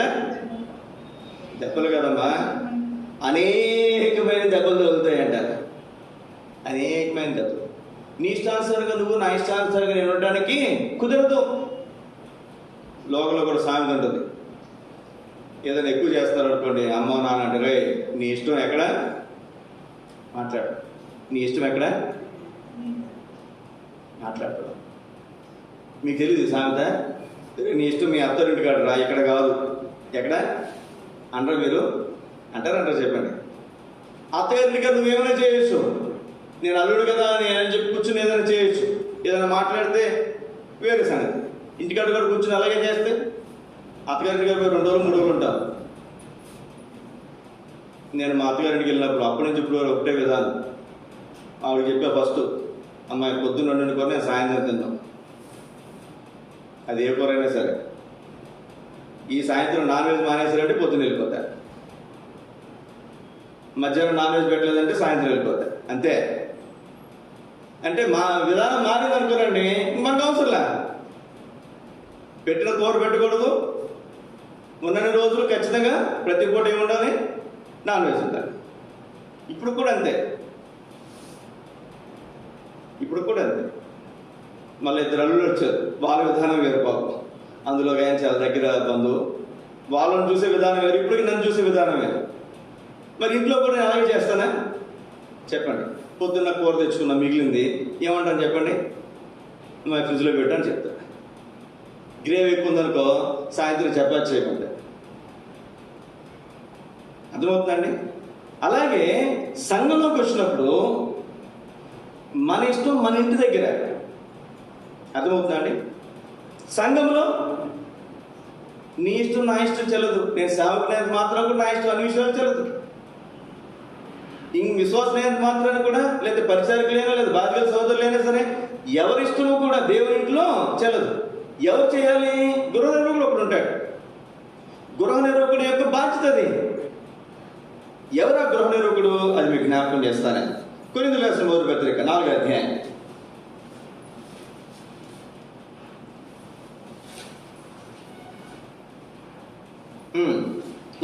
మొదటి వచనం, 2వ వచనం. ఇలాగున క్రీస్తు సేవకులు మరియు, ఇలాగున మేమెవరో క్రీస్తు సేవకులు మరియు దేవుని మర్మముల విషయములో గృహ నిర్వాహకులు మరియు మమ్మల్ని ఎలా భావించాలి మీరు? దేవుని సేవకులుగా, గృహ నిర్వాహకులుగా మమ్మల్ని భావించాలి. ఇప్పుడు నేను ఇక్కడ ఈ సంఘానికి నేను సేవకుని. ఇక్కడ సంగతులను చూసుకునే బాధ్యత ఎవరిది? నాది. ఏమున్నాయి ఏమి లేవు. కొన్ని సంఘాల్లో సేవకుడు అన్ని బాధ్యతలు చూసుకుంటాడు, కొన్ని సంఘాల్లో సేవకురాలు ఎక్కువ విషయాల్లో బాధ్యత చూసుకుంటాడు. కొన్ని సంఘాల్లో మనం చూస్తాం, అక్క అన్నీ చక్కగా చేస్తుందన్న, ఆ సేవకుడు అసలు మనం జోక్యం చేసుకోవాల్సిన అవసరం ఉండదు అనే సంఘాలు కూడా లేకపోతే. కొన్ని సంఘాల్లో సేవకుడు అన్ని చూసుకుంటాడు. సహజంగా రాయబడినటువంటి మాట, సేవకుడుగా మేము దేవుని సేవకులము. మీరేం గమనించాలి? మమ్మల్ని మా సేవకుడు కాదు, మా దేవుని సేవకుడు. ఈ మాట గుర్తుపెట్టుకుంటాం. రెండవది, మేము దేవుని గృహ నిర్వాహకులు. మందిరానికి వచ్చి ఇదేంటంటే ఎట్లా చేశారు, అదేంటే అట్లా చేశారని అడగడానికి మీకు హక్కు ఉంటుందా? సలహా ఇవ్వచ్చు, తప్పులేదు. అనేది ఇలా చేయండి. మీరు చెప్తారు, మాకు ఇష్టమైతే వింటాం, లేదంటే మాకు నచ్చినట్టుగా మేము చేసుకుంటాం. మేము పోయిన తర్వాత ఇంకో సేవకుడు వచ్చాడు, మేము చేసి ఆయన నచ్చవచ్చు, నచ్చకపోవచ్చు. ఆయన వాళ్ళు దాన్ని ఏం చేయొచ్చు? మార్పులు చేర్పులు చేయొచ్చు. యాజకుడు మారిన తర్వాత యాజక ధర్మం కూడా ఏమవుతుంది? మారు. కాబట్టి మీ ఇంటికి మీరు ఎలాగో గృహ నిర్వాహకులు, సంఘానికి సేవకుడు, గృహ నిర్వాహకుడు. 2వ మాటకు చూడండి, తీతుకు రాసిన పత్రిక 1వ అధ్యాయం 7వ వచనం.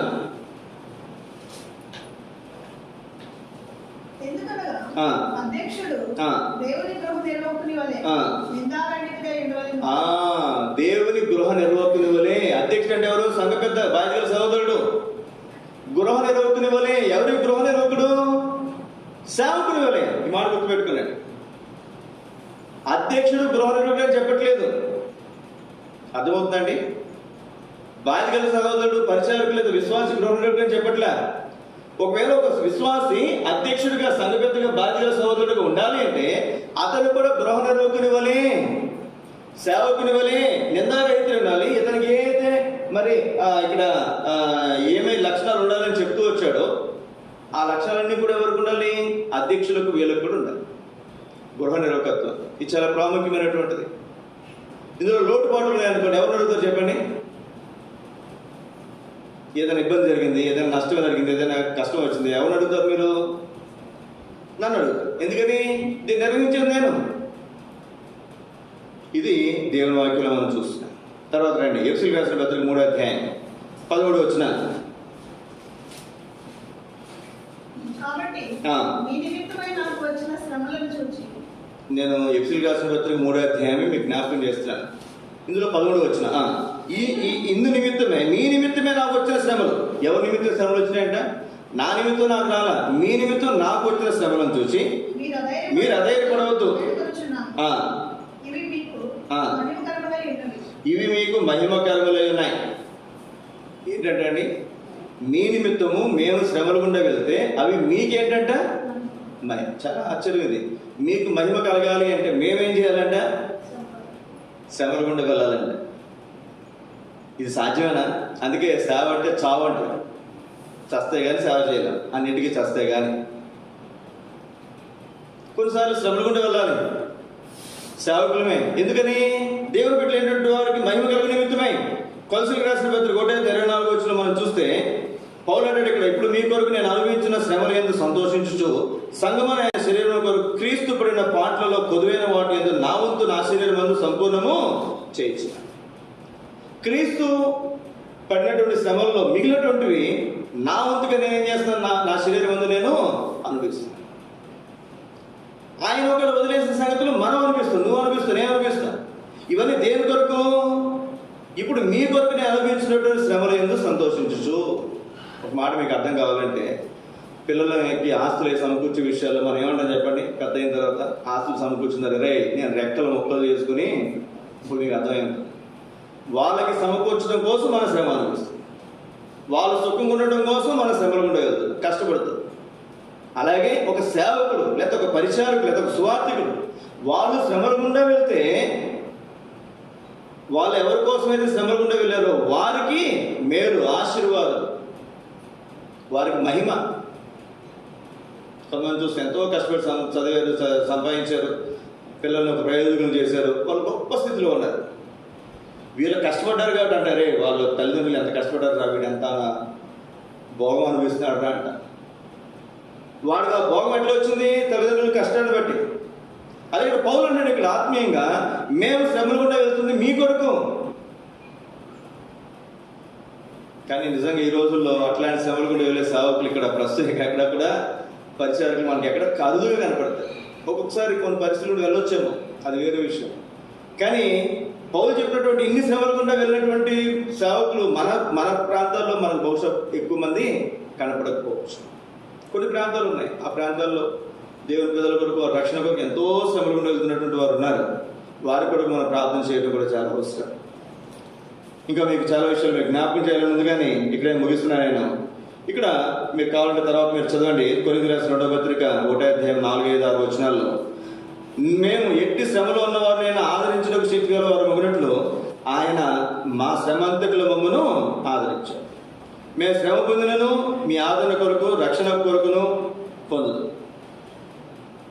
మేము శ్రమలు పడుతుంది దేనికోసం అంటే మీ రక్షణ కొరకు, మీ ఆదరణ కొరకు. మేము మిమ్మల్ని ఆదరించాలంటే మేము ముందుగా ఏం చేయాలి చెప్పండి? ఆ పరిస్థితులు కూడా వెళ్ళాలి. ఇట్టి శ్రమలో ఉన్నవారు నేను ఆదరించాలంటే మేము ముందు శ్రమలో ఉండాలి. ఇంతకుముందు కూడా చెప్పాను, మీ మోకాళ్ళు ఎప్పుడు వచ్చినాయి బాధ నాకు తెలియదు, నాకు మోకాళ్ళు ఎప్పుడు వస్తాయి? మీ బాధ అంటే నాకు అర్థమవుతుంది. అలాగే మీకున్నటువంటి ఇబ్బందులు, సంగతులు. అందుకే యేసుక్రీస్తు వారి గురించి మనం చూస్తాం, ఆయన మనవలే శోధించబడ్డాడు, ప్రతి శోధన ముగించాడు ఆయన. నువ్వు వెళ్ళే ప్రతి పరిస్థితి నాకు తెలియకపోవచ్చేమో, కానీ దేవునికి యేసయ్యకు మాత్రం అన్ని పరిస్థితులు, అందరి పరిస్థితులు ఎరికే. కాబట్టి ఎట్టి శ్రమలో ఉన్నవారినైనా ఆయన ఆదరించగలడు. ఆయన సమస్త విధమైనటువంటి ఆదరణ మనకు అనుగ్రహించేవాడు. పౌలు జీవితంలో మనం చూస్తాం. అపోస్తుల కార్యాలు 14వ అధ్యాయంలో మనం చూస్తాం. 14వ అధ్యాయం మీకు కావాలని తర్వాత చదండి. 19, 20, 22 వచనాల్లో తనని కొట్టి రాళ్ళతో కొట్టి చంపేసి అక్కడ పడేస్తే, చచ్చిపోయినప్పుడు వెళ్ళిపోతే, తర్వాత అతను లేచి వచ్చి తనను వాళ్ళు ఇలా ఆదరించలేదంట. అతను వచ్చి శిష్యులందరినీ ఏం చేసి చెప్పండి? ఆదరించి, ధైర్యపరిచి, మనం అనేక శ్రమలు అనుభవించి పరలోక రాజ్యంలో ప్రవేశించాలి కదా అని వాళ్ళని హెచ్చరించి వెళ్ళిపోయాడు. అనేక శ్రమలను అనుభవించి మనం ఏం చేయాలి చెప్పండి? పరలోక రాజ్యంలో ప్రవేశించాలి. చివరి ఒక మాట మీకు జ్ఞాపకం చేస్తాను నేను. ఎఫెసీయులకు రాసిన పత్రిక 3వ అధ్యాయం 15, 16, 17, 18 వచనాలు చదవండి. మీ అంతరంగ పురుషుని యందు శక్తి కలిగి. మీరు ఎక్కడ శక్తి కలిగి ఉండాలంట? అంతరంగ పురుషుని యందు శక్తి కలిగి. ఎప్పుడన్నాను నాలో బాహ్య పురుషుడు ఉన్నాడు, అంతరంగ పురుషుడు. బాహ్య పురుషుడు నా శరీరం, అంతరంగ పురుషుడు ఏంటి? నాలో ఉన్నటువంటి ఆత్మ. నేను శరీరీతిగా బలంగా కనపడుతున్నా, లోపల నా ఆత్మ ఎలా ఉందో అనేది చాలా ప్రాముఖ్యం. ఇక్కడ అన్నాడు కదా, మీరు అంతరంగ పురుషుని యందు శక్తి కలిగి ఆయన ఆత్మ వల్ల బలపరచబడినట్లు క్రీస్తు మీ హృదయంలో విశ్వాసము ద్వారా నివసించినట్లుగా తన మహిమైశ్వర్యం చొప్పున మీకు దయచేయవలెనని మీరు దేవుని సంపూర్ణత యందు పూర్ణులగునట్లుగా ప్రేమయందు వేరుపారి స్థిరపడి సమస్త పరిశుద్ధులతో కూడా దాని వెడల్పు, పొడుగు, లోతు, ఎత్తు ఎంతో గ్రహించుకున్నటకు జ్ఞానములకు మించిన క్రీస్తు ప్రేమను తెలుసుకున్నట్టును తగిన శక్తి గలవారు కావాలి. ఇక్కడ మనం చూస్తే ఎంత అద్భుతమైనటువంటి మాట చూడండి. మీరు అంతరంగ పురుషుని యందు శక్తి కలిగి. మొదటిగా మనం ఏం చేయాలి చెప్పండి? మనం భౌతికంగా బలహీనంగా ఉన్నాం అనుకోండి, వాడి పిల్లలకి ఏం చేస్తాం? మనం బలమైన ఆహారం పెట్టాలి. అలాగే మన అంతరంగ పురుషుడు బలంగా ఉండాలంటే ఎక్కువ ప్రార్థన చేసుకోవాలి, ఎక్కువ బైబిల్ చదువుకోవాలి, ఎక్కువ దేవుని విషయాలు మనం ఉండాలి. అప్పుడు దేవుని ప్రజలతో సహవాసంలో ఉండాలి. అప్పుడు మన అంతరంగ పురుషుడు కూడా ఏం చేస్తాడు చెప్పండి? బలంగా ఉంటాడు. అంత మాత్రమే కాదు, జ్ఞానములకు మించిన క్రీస్తు ప్రేమను మనము తెలుసుకునే శక్తి గలవారు కావాలి. జ్ఞానములకు మించిన క్రీస్తు ప్రేమ. నిజంగా క్రీస్తు ప్రేమను కనుక మనం తెలుసుకుంటే అసలు ఆయన్ని మనం వదలలేం, ఆయన విడిచిపెట్టి మనం ఉండలేం. కొంతమంది చూస్తాం, మనం ప్రేమించుకున్నటువంటి వాళ్ళు రకరకాల మాట్లాడుతుంటారు. ఈయనకి మధ్యన పాప పుట్టింది, పేరేంటి అబ్బాయి? రెబ్కా. నేను చెప్తా, అయ్యా అత్తగారింటికి వెళ్ళకూడతాయి అంటే రోజు పొద్దున్న వెళ్తాడు, మళ్ళీ సాయంత్రం వెళ్తాడు. తెలుసా? మంచిదే. ఆయనకి ఎందుకు వెళ్తారు చెప్పండి? ప్రేమ. ఎవరి మీద? బిడ్డ మీద, భార్య మీద కాదు. నేను ఒక సడన్గా ఏం చేస్తాను అసలు అని చెప్పకుండా వెళ్ళేసరికి బిడ్డను దగ్గర పెట్టుకుని ఆడిస్తూ కూర్చున్నాను. ఏం చెప్పండి? ప్రేమ. బిడ్డ మీద ప్రేమ. ఆ ప్రేమ బిడ్డకు తెలుసా? తెలియదు. కానీ మనకేముంటుంది చెప్పండి? బిడ్డ మీద ప్రేమ. నిజంగా వెంటనే పిల్లలు పుడితే ఆ పిల్లల మీద అంత ప్రేమ ఉండదు. కానీ లేక పుట్టినటువంటి వాళ్ళకి మాత్రం పిల్లల మీద ఏమంటే చెప్పండి? ప్రేమ ఎక్కువ ఉంటుంది. మంచిదే. కానీ క్రీస్తు ప్రేమను కనుక మనం తెలుసుకుంటే అర్థమవుతుందండి. ఒక బిడ్డ విషయంలోనే తండ్రిగానే మనం అంత ప్రేమ కనపడిస్తే, మన పాఠాలు చెప్పామనుకోండి పిల్లలు, వాళ్ళ మీద కూడా మనకు ప్రేమ ఉంటుంది. రకరకాల సంగతులు కొన్నిసార్లు మనం చూస్తాం, ఆ పిల్లలు లేకుండా ఉండలేరు, లేదా భార్య లేకుండా ఉండలేరు, లేదా భర్త లేకుండా ఉండలేరు, లేదా తల్లిదండ్రుల మీద ఉన్న ప్రేమతో తల్లిదండ్రులు లేకుండా ఉండలేనటువంటి పిల్లలు కూడా ఉన్నారు. కానీ ఇక్కడ మనం చూస్తున్నాం ఏ ప్రేమ అంటే? క్రీస్తు ప్రేమ. ఇది ఏమిటంట? జ్ఞానమునకు మించినటువంటి క్రీస్తు ప్రేమ. ఇది తెలుసుకోవడానికి మనకి ఏం కావాలంట? అందరికీ అర్థం కాదు. లోకంలో సామెత ఉంది కదండి, తల్లి ప్రేమ తెలుస్తుందంట కానీ తండ్రి ప్రేమ నిజమేనా? తల్లి ఏం చేస్తుందంటే బయటికి ఎక్కువ స్త్రీలు వ్యక్తపరుస్తారు ఆ ప్రేమని. తండ్రులు సహజంగా ఎక్కువ మంది ఆ ప్రేమను వ్యక్తపరచరు. ఆ ప్రేమైనా, బాధ అయినా, ఇంకోటైనా సహజంగా పురుషులు అంత వ్యక్తపరచరు. ఇప్పుడు పిల్లలు అయిపోయి రేపు నీకు ఎవరు ఇస్తున్నారంటే ఏమంటారు చెప్పండి? డాడీ ఉద్యోగానికి వెళ్ళి వస్తాను అనుకున్నాండి, డాడీ ఇష్టం అంటే. ఎందుకంటే అప్పుడప్పుడు కనపడతారు కాబట్టి డాడీ ఇష్టం అంటే. డాడీ బాగా పడుతున్నారు అనుకున్నాండి, ఎవరు ఇష్టం అంటారు చెప్పండి? అమ్మ ఇష్టం అంటారు. కానీ ఇప్పుడు మనం చూస్తే అట్లాంటి ప్రేమ కాదు ఇది, క్రీస్తు ప్రేమ. ఈ క్రీస్తు ప్రేమను ఎరగటానికి మనకి ఏం కావాలంటే తగిన శక్తి మనకు కావాలి. మనకు అర్థం కాదు కొన్నిసార్లు. దేవుడు మనల్ని ప్రేమించినటువంటి ప్రేమతో మనం చూస్తే అసలు భార్యాభర్తల మధ్య ప్రేమ కంటే కూడా, తల్లిదండ్రుల బిడ్డల మధ్య ప్రేమ కంటే కూడా, మరి అన్నదమ్ముల మధ్య ప్రేమ కంటే కూడా అన్ని ప్రేమలు మించినటువంటి ప్రేమ క్రీస్తు ప్రేమ. దీనికి బైబిల్ పెట్టినటువంటి పేరు అగాపే ప్రేమ. ఏ ప్రేమ అంటే? అగాపే ప్రేమ. నీ దగ్గర నుంచి ఏమీ ఆశించకుండా ప్రేమించినటువంటి నిస్వార్థమైనటువంటి ప్రేమ. ఇంకెన్నో మాటలు మనం చెప్పచ్చు. సోదరి, ఈ ప్రేమను తెలుసుకోవడానికి మనకి ఏం కావాలంటే తగిన శక్తి కావాలి. చాలా మందికి అర్థం కాదు. క్రీస్తు ప్రేమ అసలు తెలియదు, అసలు అర్థమే కాదు. అయితే ఒక మాట, ఇదంతా ఎందుకు మాట్లాడుతున్నాడు? చాలా విషయాలు ఉన్నాయి కానీ ఇక్కడ నేను ఆ విషయాల దూరకు వెళ్ళట్లేదు. చదవండి 3:21 ఎఫెసీయులకు రాసిన పత్రిక 3:21 అడుగు వాటన్నిటికంటే ఎఫెసీ 3:21 చదవండి. ఊహించు వాటన్నిటికంటే అత్యధికముగా చేయ శక్తి గల క్రీస్తు యేసు మూలంగా మనలో కార్యసాధకమైన తన శక్తిని బట్టి మనం అడుగు వాటన్నిటికంటే ఊహించు వాటన్నిటికంటే అత్యధికంగా చేయగల శక్తి గల దేవునికి క్రీస్తు యేసు మూలముగా సంఘములో తరతరములు సదాకాలం మహిమ కలుగును గాక. ఆమేన్. క్రీస్తు ప్రేమను కనుక మనం ఎరిగితే, లోకంలో సామెత ఉంటుంది కదండి, ఎవరైనా మనం చూస్తున్నాం లోకంలో ఒక వ్యక్తినో ఒక అబ్బాయినో ఒక అమ్మాయినో ప్రేమిస్తే వాళ్ళు తిరిగి స్పందించకపోతే ఏం చేస్తారు చెప్పండి? నాకు దక్కంది ఎవరికి దక్కకూడదు అనేటువంటి విధానంలో అబ్బాయిలు ఉన్నారు, అమ్మాయిలు కూడా అట్లాగే ఉన్నారు. చాలా విషయాలు ఇక్కడ మనం గమనించాల్సినటువంటి మాట, అప్పుడు పెద్దవాళ్ళు ఎవరిని వచ్చారే నిజంగా నువ్వు ప్రేమిస్తే ఏం చేస్తారా? వాళ్ళ యొక్క సంతోషాన్ని నువ్వు కోరుకో. ఎవరైతే నిజంగా మనం ప్రేమిస్తామో, నిజంగా మనం వాళ్ళని ప్రేమిస్తే వాళ్ళ సంతోషాన్ని మనం కోరు. అవునా కదా? చెప్పండి, మాట్లాడే పిల్లలు మనం నిజంగా ప్రేమిస్తే వాళ్ళ సంతోషాన్ని మనం కోరు. వాళ్ళకి ఏ సంతోషమో. ఇక నిజంగా మనం క్రీస్తును ప్రేమను ఎరిగితే, క్రీస్తును మనం ప్రేమిస్తే సంఘములో ఏముంటుందంట? క్రీస్తు మూలముగా సంఘములో తరతరములు సదాకాలము దేవునికి మహిమ కలుగును గాక. సంఘంలో ఏమనుకుంటాం మనం?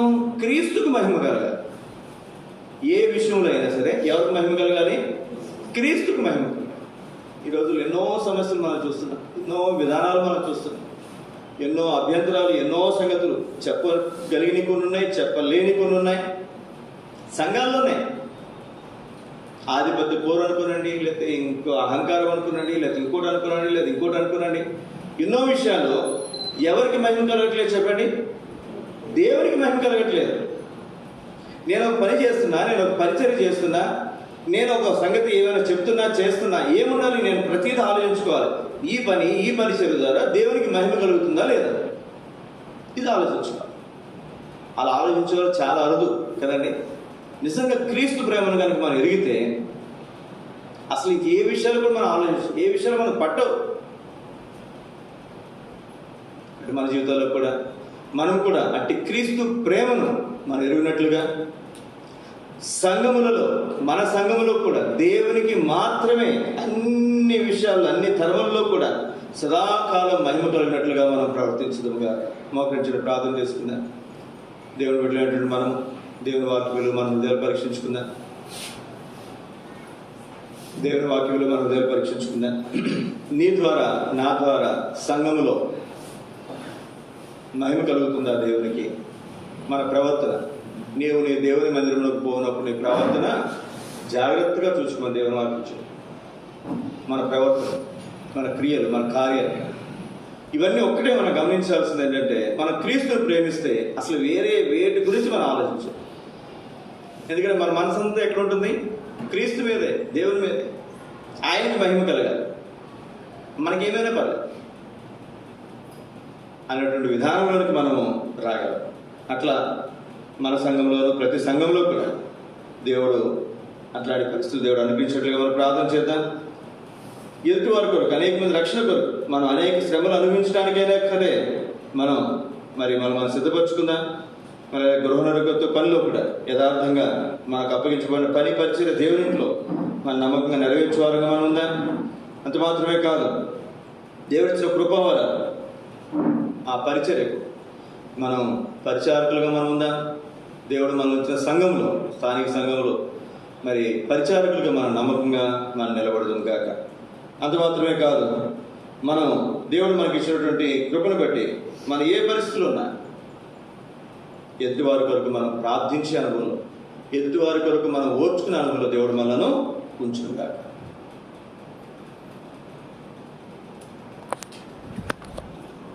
దేవుని వాక్యంలో మనం పరీక్షించుకుంటాం.